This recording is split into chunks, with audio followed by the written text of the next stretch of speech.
নজর রাখছে পরবর্তী প্রতিবেদনে 2026-এর বিধানসভা নির্বাচনের ফল ঘোষণার প্রবণতা যত স্পষ্ট হচ্ছে, বাংলার রাজনৈতিক মানচিত্রে এক ঐতিহাসিক পরিবর্তনের ইঙ্গিত ততই জোরালো হয়ে উঠছে।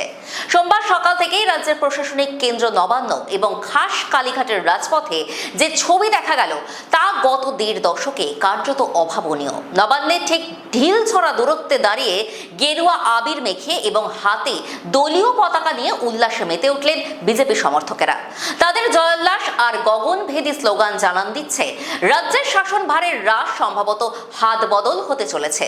একদিকে যখন নবান্নের সামনে পদ্ম শিবিরের বিজয়োৎসব চলছে, ঠিক তখনই মুখ্যমন্ত্রী মমতা বন্দ্যোপাধ্যায়ের পাড়া কালীঘাটেও বিজেপি সমর্থকদের উন্মাদনা চোখে পড়ার মতো। সেখানে রীতিমতো শঙ্খধ্বনি ও মিষ্টি মুখের মাধ্যমে গেরুয়া ঝড়ের আবাহন করছেন কর্মীরা, যা এক সময় দুর্ভেদ্য ঘাসফুল দুর্গে ফাটল ধরা স্পষ্ট প্রমাণ। এই অভূতপূর্ব পরিস্থিতির মধ্যেই নবান্নকে কেন্দ্র করে ঘনিয়ে উঠছে তীব্র চাঞ্চল্য ও রহস্যের মেঘ।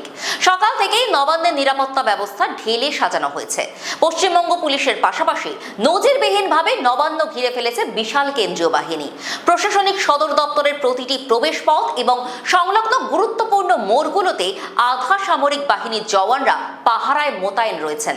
আচমকা কেন নবান্নকে এইভাবে কেন্দ্রীয় বাহিনীর ঘেরাটোপে নিয়ে আসা হলো তা নিয়ে রাজনৈতিক মহলে জল্পনা এখন তুঙ্গে। নবান্ন সংলগ্ন এলাকা থেকে সম্ভাব্য নথি লোপাট বা ফাইল সরানোর আশঙ্কায় কি এই তৎপরতা?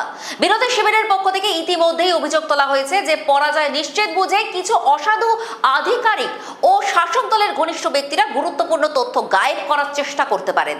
সেই জল্পনাকে উস্কে দিয়েই কি নবান্নে এই অ্যাকশন শুরু হলো? যদিও প্রশাসনের পক্ষ থেকে একে নিছকে নিরাপত্তা জোরদার করার প্রক্রিয়া বলে দাবি করা হয়েছে, কিন্তু পরিস্থিতির গুরুত্ব বুঝে সাধারণ মানুষের মনেও প্রশ্ন জাগছে, তবে কি বড় কোনো প্রশাসনিক পদক্ষেপের দিকে এগোচ্ছে কেন্দ্র?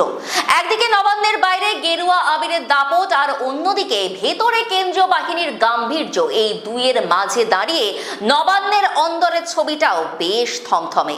সূত্রের খবর, সকাল থেকেই নবান্নের গুরুত্বপূর্ণ দপ্তরগুলোতে নজরদারি বহু গুণ বাড়িয়ে দেওয়া হয়েছে, কোনোভাবেই যাতে প্রশাসনিক কোনো গোপনীয় নথি বা হার্ড ড্রাইভ বাইরে না যায় সেদিকে কড়া নজর রাখছেন কেন্দ্রীয় জওয়ানরা।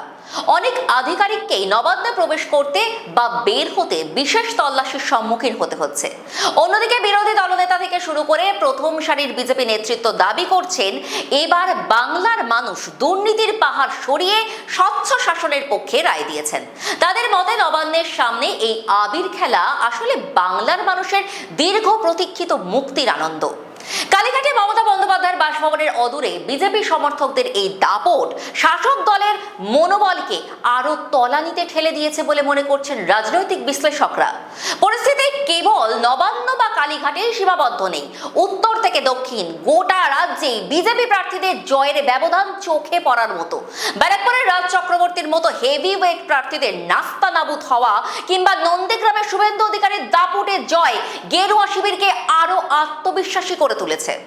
সল্টলেকে বিজেপির দপ্তরে যখন মাছে ভাতে লাঞ্চের মাধ্যমে জয়ের রসদ সংগ্রহ করা হচ্ছে, তখন নবান্ন ঘিরে কেন্দ্রীয় বাহিনীর এই সক্রিয়তা এক বৃহত্তর প্রশাসনিক রদবদলের ইঙ্গিত দিচ্ছে। কোনো কোনো মহলে এও চর্চা চলছে যে ফলাফল চূড়ান্তভাবে ঘোষণা হওয়ার পর শান্তি শৃঙ্খলা বজায় রাখতেই এই আগাম সতর্কতা। তবে সাধারণ মানুষের বড় একটি অংশ মনে করছে প্রমাণ নষ্টের হাত থেকে বাংলাকে রক্ষা করতেই হয়তো এই কড়া অ্যাকশন নিয়েছে প্রশাসন।